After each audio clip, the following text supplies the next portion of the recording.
Hi there, Dr. Brian here. The aftermath, the global case for gold. So I've just been to a conference where the keynote speaker was Jim Rickards, and what an interesting event put on by ABC, which is a gold and precious metal company. I believe they're a world leader. Australia is second in the world in gold production. It's, I think, the third most valuable export from Australia is gold. Who knew? So quite interesting, because last night we talked about, is your health linked to your financial health? What's the link? And I'd say it's a very powerful link, because financial stress leads to ill health, and if you don't have enough financial means, you're not always able to exercise your best health choice options, from food and exercise to interventions. So particularly where the state, as in Australia, the government pays for medical care, but not for non-medical care. And for long-term health issues that are lifestyle-induced, which is about 90% of the health budget, those are not always well managed. The cost-benefit analysis is not good in medications, and they to a large extent separate, the individual from the decision-making of their choices and the health impact. In fact, I think a majority of people are unaware that there's a connection between their everyday choices and their health. So the seminar tonight was really interesting.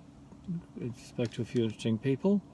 Sitting next to a man from Bulgaria who left Bulgaria to live a better life in Australia. And as we discussed, most Australians don't realise how fortunate they are. There's a level of Australian pride, but I would say as we sort of tilt towards more government support for all sorts of things, from the Labor government proposing dental care covered by the government, healthcare, education, pensions, disability services, many things that are worthy, but it's a never ending and always expanding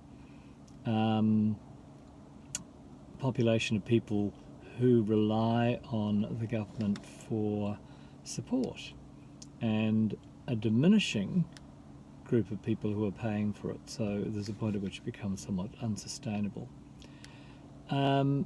So the talk tonight was a sellout crowd, and James Rickards said he hadn't spoken to this many people live in quite some time. One of the guys I was speaking to just while I was waiting to get the book signed said, it was less than 0.1% of the Sydney population, 4.5 million and 500 people. Maybe maths isn't good, but not many people as a proportion of the Sydney population. But maybe less when you go to New York.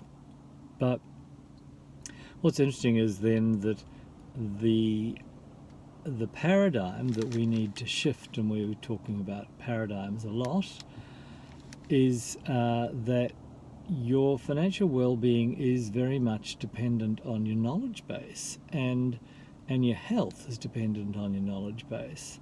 And we can't outsource all of that to someone else. You can't just hand your money across to someone and expect them to take as much care of it as you would.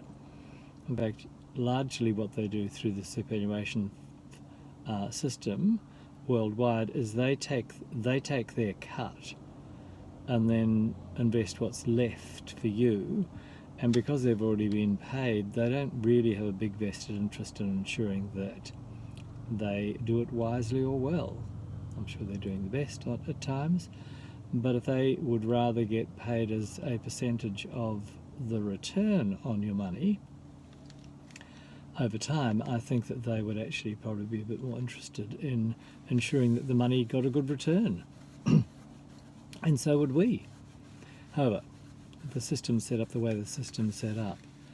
So there you go. I think that looking at education is super important for us to live life at its best, that we have around us the resources to help us live well. So that could be health, which is fundamental to living well, and financial health, which means that you have choices, and choices is everything. And when you have choices, you don't have the same level of stress as when you believe you have no choices, and that is often a perspective. We always have some choices. The choices we make are defined by our paradigms and our beliefs. That's kind of cool, because you can change those. So, food for thought. I will leave you and head home because it's getting late and I've got an early start tomorrow. So all the very best. I wish you well and I'll speak to you soon. Bye.